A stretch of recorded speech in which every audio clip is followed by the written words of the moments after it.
فسألوه سؤالا عظيما هو أعظم الأسئلة وأكبرها. ماذا قالوا؟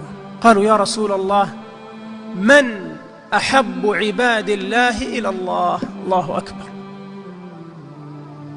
من أحب عباد الله إلى الله بصيغة التفضيل يا أخوان. ماذا تتوقعون الجواب؟ قال: أحسنهم خلقا. أحسنهم خلقا. تريد أن تكون أحب الناس إلى الله، أن تفوز بالدرجات العلى من الجنة، أن تسعد في دنياك وأخراك، فعليك بهذه العبادة العظيمة التي حرمها أكثر الخلق: حسن الخلق، واحتساب الأجر فيه عند الله عز وجل. ولهذا قال صلى الله عليه وسلم: أنا زعيم أي ضامن ببيت في ربض الجنة، أي في فناء الجنة من داخلها،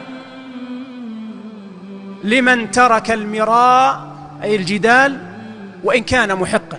الجدال الذي ليس منه فائدة ومن ورائه طائل، كالجدال في الأمور الدنيوية أو غيرها، أو الجدال العقيم الذي لا تصل فيه نتيجة مع مخاصمك فتتركه لوجه الله وأنت محق. يضمن لك النبي صلى الله عليه وسلم الجنة. قال: وزعيم ببيت في وسط الجنة لمن ترك الكذب وإن كان مازحا. وإن كان يتركه في حال المزاح فهو أترك له في حال الجد.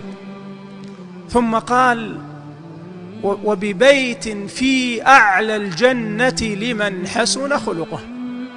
سبحان الله، هذا أعظم طريق الوصول للفردوس الأعلى من الجنة: حسن الخلق والإحسان إلى الخلق بالقول والفعل.